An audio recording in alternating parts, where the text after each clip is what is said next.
Hello, and welcome to the Med Center Show. My name is Michael Prilutsky, and I'm the Chief Operating Officer of the Jersey City Medical Center, filling in for Joe Scott today. Today, we have two guests with us, Dr. Pragnesh Gadhvi, cardiology, and Dr. Tyrone Krause, cardiothoracic surgery, two members of the Heart Center at the Jersey City Medical Center. First of all, Dr. Gadhvi, welcome, and thank you for coming. Glad to be here. Dr. Krause? Thank you. Thank you. So, Dr. Gadhvi, tell us a little bit about yourself, your background, your training. We'll start there. So I am an interventional cardiologist. Did most of my training in Chicago. After completing residency and a fellowship in cardiovascular disease at the University of Illinois, I came to New York City, and did a additional fellowship in interventional cardiology at Lenox Hill Hospital in Manhattan.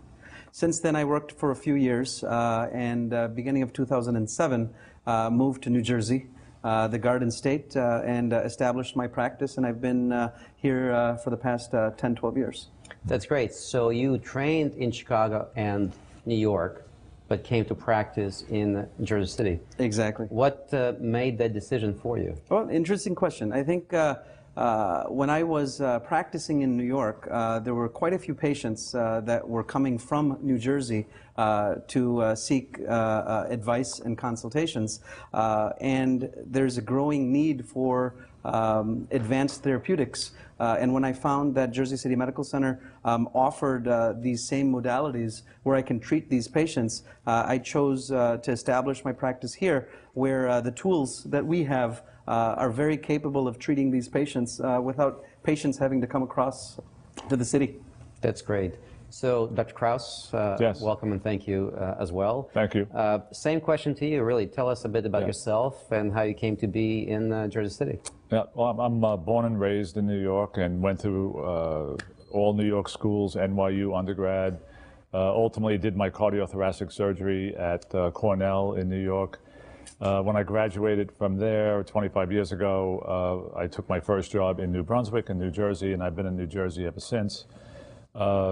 Recently, well, not so recently, but 2012, I became the chair of surgery at Jersey City Medical Center, where I've been till now, doing all aspects of adult cardiac surgery, excluding transplant and pediatrics.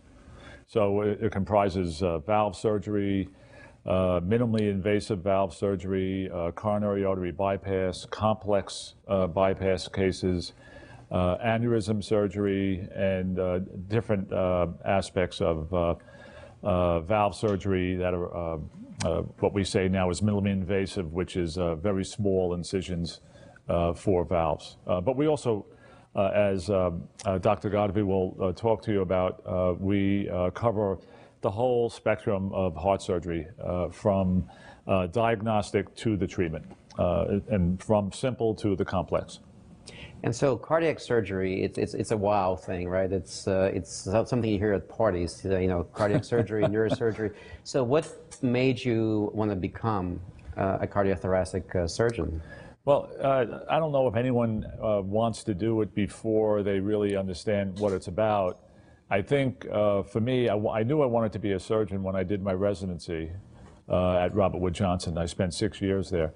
And each year you rotate through different specialties, and you try to see what's for you, what you can do and what you like the most. And when in my second year, I did a rotation in the cardiac surgery service at Robert Wood Johnson. And that's, I was basically felt like it was made for me, and there was nothing else that I wanted to do. And I think that's kind of, there's really no secret to how you become something, at least in my case. That's wonderful. Yeah. And so let's talk about what you guys do day to day. So Dr. Gadhvi, there's so much conversation now out there about prevention, about staying healthy, assuming that nobody truly wants to be in a cardiologist's office because there's an emergency.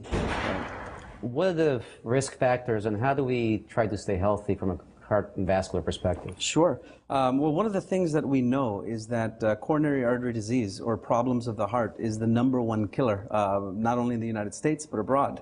the typical risk factors that we all hear of and speak of, such as high blood pressure, diabetes, the presence of high cholesterol, smoking, whether it's a family history or inheritance patterns that cause coronary artery disease, obesity, weight gain, physical inactivity. These are all the common risk factors that actually bring about the process of coronary artery disease. So it begins with trying to control these risk factors. Easier said than done. We all know that we need to control these risk factors, but what we fail to realize is the negative impact of not controlling them, and it culminates into disastrous complications, and we see those day in and day out when we treat these patients that are suffering from heart attacks. So what happens when the patient comes to your office? What services do you offer? What screening diagnostic procedures do you offer? Sure. What do you do with a patient that comes to you in trouble? Well, the initial evaluation of any patient is a thorough consultation looking at what risk factors they have. We do laboratory testing to see if their cholesterol is elevated. We measure their blood pressure. We go further and use certain diagnostic tools to see if there's any evidence of damage or already early signs of stress, such as a cardiac ultrasound, looking at the way their heart is pumping, looking at the way their valves are functioning. We also go deeper and using tools such as stress testing to see patients sometimes may not feel chest pain because they don't do the amount of physical activity required to bring about the symptoms. But stress testing is a nice way for us to see if there's any micro changes that occur, whether it's a problem with circulation or whether it's a problem with irregular heartbeats and whatnot, to try to identify if these patients are at higher risk and need early treatment. And so here you are sitting next to Dr. Krause, members of a team for the Heart Center. So how does it work where the patient needs to make a transition from cardiology to cardiac surgery? That's a great question. I think that if you look at historically, specialties were sort of segregated from primary care. And what I feel that the modern era of medicine, it's not surprising. I mean, we welcome specialists such as cardiothoracic surgeons, vascular specialists, and we try to have a multidisciplinary approach. We know that medical therapy has evolved over the years, but what we want to do is bring about all specialists together and make the right decision to give the patient the best outcome. So when we come back, we'll talk about this teamwork approach. We'll hear from Dr. Krause. But in the meantime, we'll be right back. Burns Brothers Memorials, Monuments, and Markers, 787 Tunley Avenue, Jersey City. Hudson County's only monument maker, serving all faiths and cemeteries. Design, studio, and large inventory on site. Cemetery inscriptions and custom orders welcome. Burns Brothers Memorials, Monuments, and Markers, 787 Tunley Avenue, just south of Secaucus Road. Craftsmanship that will last for all eternity. Burns Brothers, Jersey City, Albert H. Hopper, North Arlington. Visit us on the net. Consumer Carpets, 3408 Kennedy Boulevard in the Jersey City Heights, your one-stop store for residential and commercial floor treatments, carpeting, linoleum, tiles, laminates, hardwood floors, area rugs, remnants, all major brands, all in stock. Free estimates, same-day installation. Consumer Carpets, it's savings, selection, installation. Credit cards and debit cards accepted. Financing available. Consumer Carpets, price to fit your budget, installation to fit your schedule. On the net at consumercarpets.com. Consumer Carpets, Jersey City, 201-792-2712. Good Friend Self-Storage in North Bergen, New Jersey is a fully climate-controlled facility equipped with state-of-the-art security, packing supplies, a Refer a Friend program, and multiple loading docks convenient for commercial use. Located just off of Route 3 at 4301 Tunnelly Avenue, Route 1 and 9. Call 201-867-2444 or visit us on the web today. Good Friend Self-Storage. Let us be your good friend. The Jersey City Medical Center. You know it for its award-winning, life-saving ambulance service. It's also your health hub, with health and wellness locations staffed with certified professionals all through Hudson County. The Jersey City Medical Center, here to help you with your healthy, here when you need us the most. The Jersey City Medical Center. Visit us on the net to learn more. Jersey City Medical Center, Robert Wood Johnson, Barnabas Health Facility. Let's be healthy together. It takes more than a state-of-the-art medical facility to make a great hospital. It takes a team of dedicated medical professionals. That's the Jersey City Medical Center, Hudson County's #1 hospital. Medical teams consisting of New Jersey's top doctors, Magnet Award-winning nurses, and accomplished hospital associates, all committed to your good health. That's what you have at the Jersey City Medical Center. Make Hudson County's #1 hospital your first choice. Visit us on the web at barnabashealth.org. Welcome back. We're sitting here with Dr. Krause, Dr. Gadhvi, talking about the Heart Center at Jersey City Medical Center and what the patient should expect should they need our services. So we finished last segment talking about teamwork and transition from cardiology to heart surgery. So Dr. Krause, what does it look like from your perspective? Well, I think it's changed a lot in the last 25 years, but I think teamwork, as Dr. Gadhvi had mentioned in the first segment, is so important in cardiac treatment. The treatment begins with medications, and then it progresses to perhaps an interventional or at least a diagnostic study to determine if there is a coronary artery problem, for example, or a valvular problem. And quite often those problems can be dealt with medically. As a matter of fact, most of them can be.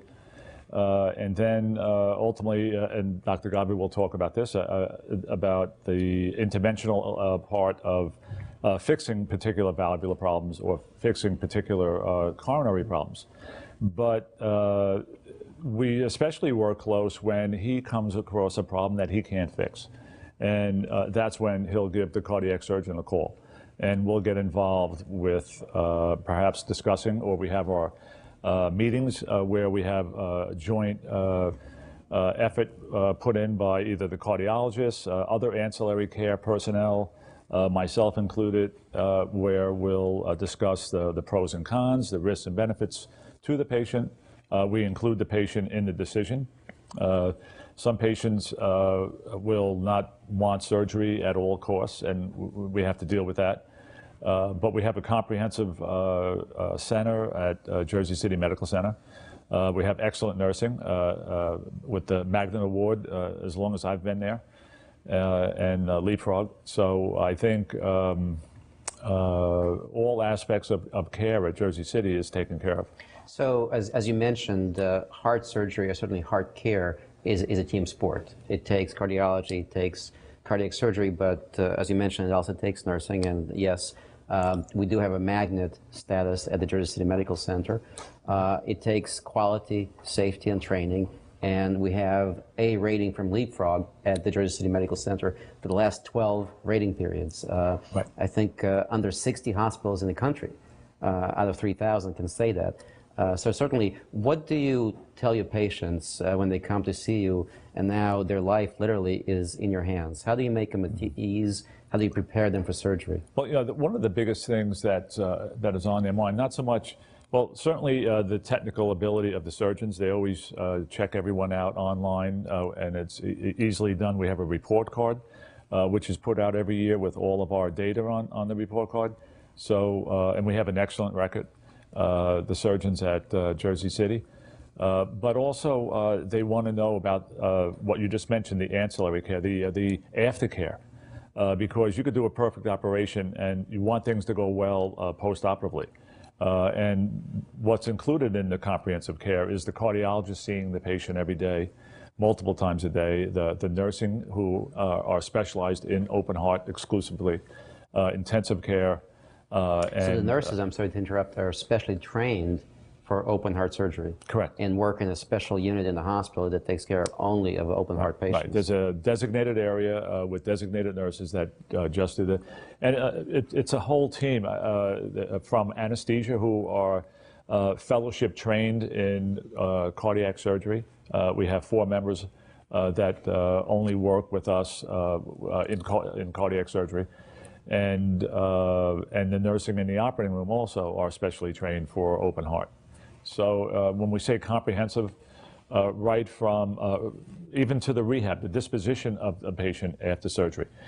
Some patients opt to get a little extra physical therapy before going home, and we would set that up immediately after surgery to facilitate their rehabilitation. And so, Dr. Gadhvi, as Dr. Krause just mentioned, so you actually don't leave your patient. You still go see the patient in the hospital every day? Absolutely. We see these patients, we've known these patients before surgery. We send them through the process of getting evaluated for surgery, and then we're seeing them each and every day during their surgery up until discharge, and then we see them back in the offices again. And so what kind of rehabilitation services take place after discharge from the hospital? So many times these patients go through numerous pathways. Some patients are well enough to be discharged to home directly. Some patients require the need for ancillary services such as subacute rehab or transitional rehabilitation. Some patients need cardiac rehab to improve their performance levels before they're ready to be discharged. Some patients need a combination of cardiac and neuro or pulmonary rehab, but we have all ancillary facilities available, and we have colleagues that work in these facilities so we can help the patients transition to these individual areas. So our goal for this transition is to send the patient home and do the rehab at home, not necessarily in an institutional setting? Well, I mean, studies have suggested that some patients with cardiac disease do benefit from cardiac rehab. So it's not always a means of trying to get the patient home, but it's trying to offer the best standard of care to allow them to have the best outcomes. That's great. So Jersey City is one of the most diverse cities in the country. Absolutely. That's one of the reasons that drew me into practicing in this area.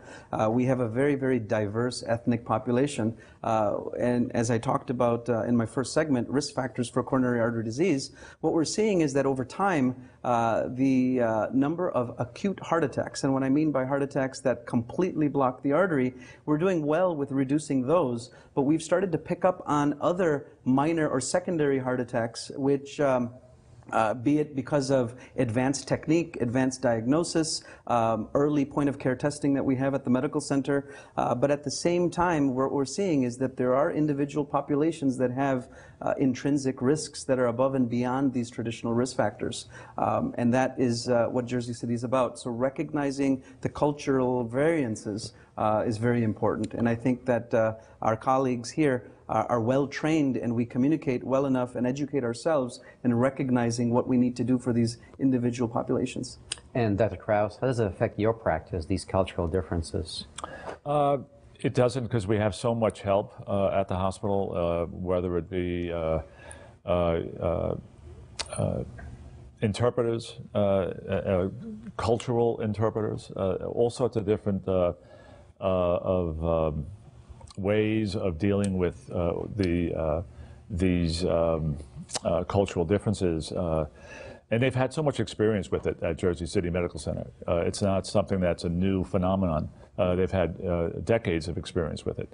And so, I'm sorry. No, as Dr. Krause was pointing out, I think that the important thing is that we want to improve outcomes. We want to improve quality, but I think at the same time we want to make sure that the patients are confident in that we have given them all the options. And that is what the comprehensive approach is about, and that is why we're proud to be in a situation in which we can communicate and offer the patients what they really truly deserve. Great care, safe, quality, great care. Absolutely. And we'll be right back with the next segment. You know those times when you need to see the doctor, but you just can't get to the doctor? So where do you go? Go to the App Store, download the Telemed app from RWJ Barnabas Health, and you see the doctor right away, from any mobile device, whenever you want, wherever you are. Quality care, no appointment necessary. The doctor is online when you download the Telemed app.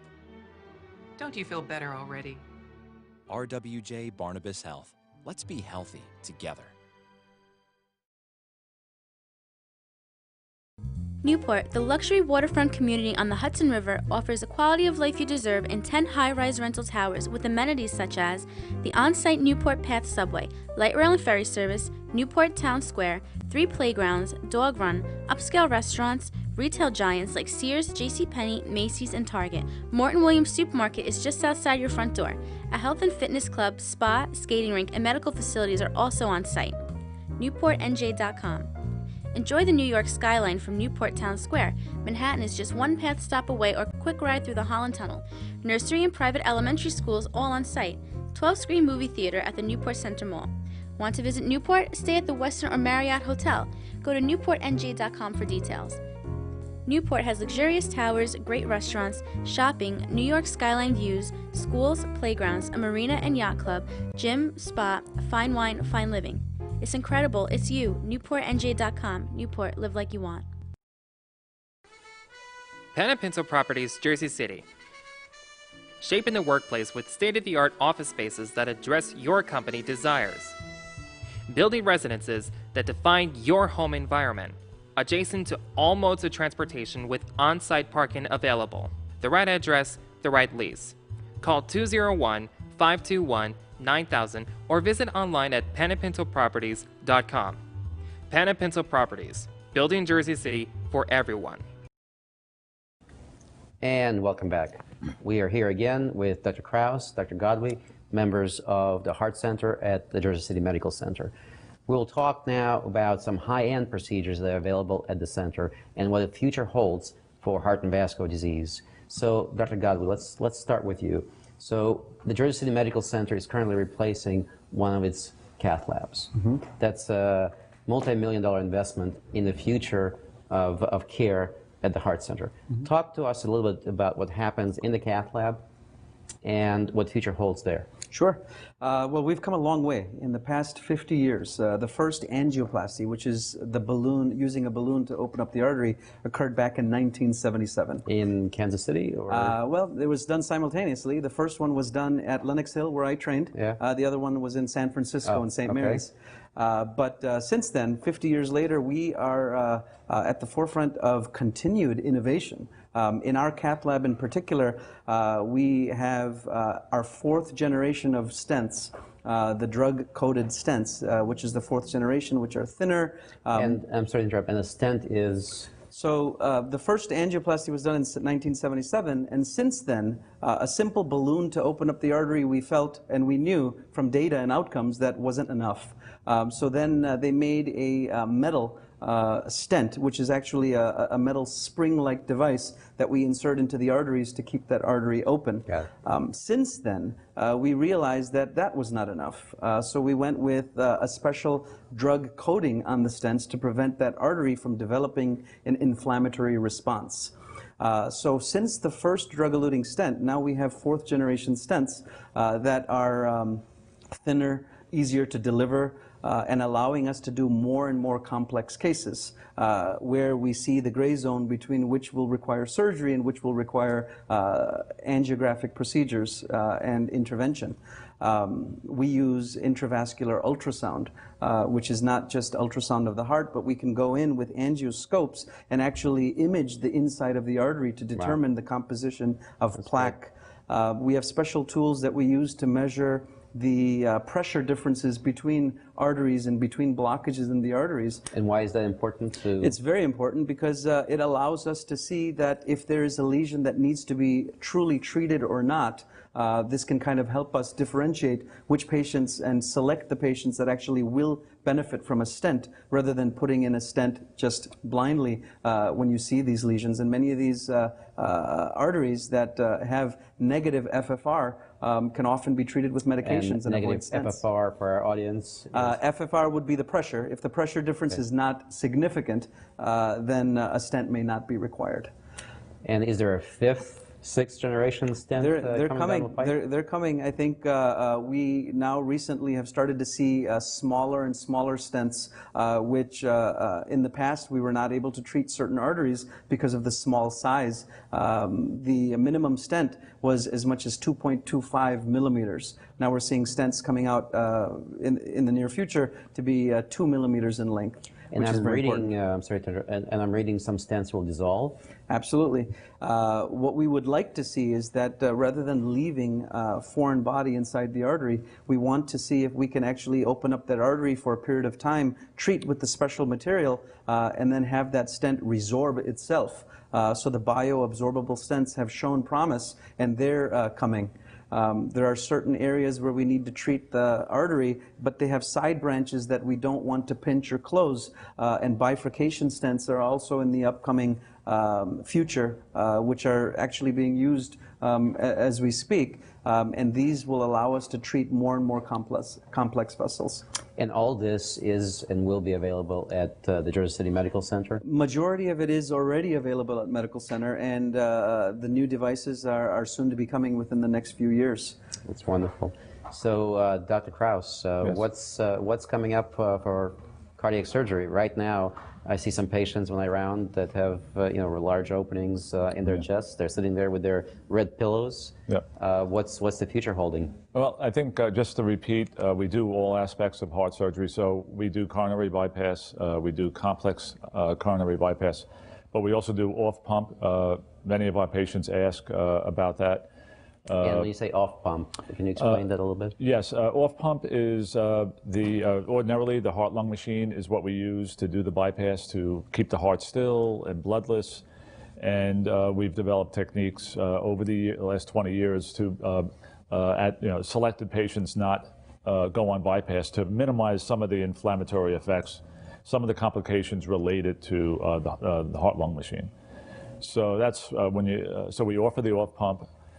We offer conventional valve surgery, complex or reoperations, but we also, as you mentioned just now with the pillow, instead of having an incision like this on your chest, you can have a 7-centimeter incision, which is about 2 inches, and we actually measure 7 centimeters when we make the incision, and we do it either on the side or in the midline, and that's for aortic valve or the mitral valve, and then a little further down the pike, but also we've done all aspects of aneurysm surgery.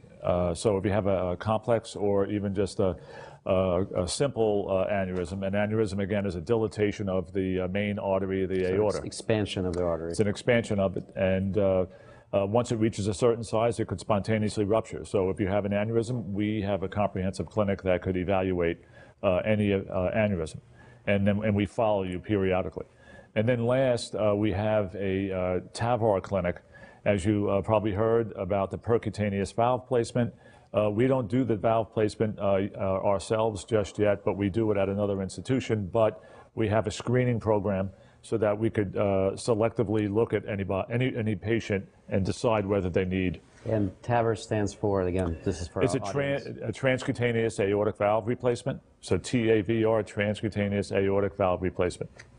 And this is a minimally invasive procedure. Well, it's super minimally invasive because you don't even make an incision on the chest at all. It's all done in the cath lab through a catheter, as if you're getting an angioplasty or a catheterization. So any Jersey City or Bayonne or any neighborhood patient who may need this procedure can come to us in Jersey City Medical Center to where we'll advise, we'll screen appropriately, and we'll prep that patient, and then the rehab can be back next to their home. Absolutely. That's great. Well, I certainly appreciate you guys joining us today. Thank you. Thank you for taking the time. Sure. We spent some segments learning about the Heart Center at the Jersey City Medical Center. Dr. Krause, Dr. Gadhvi, everything they do for us at the Medical Center and for this community. Again, thank you for joining us, and that's a wrap.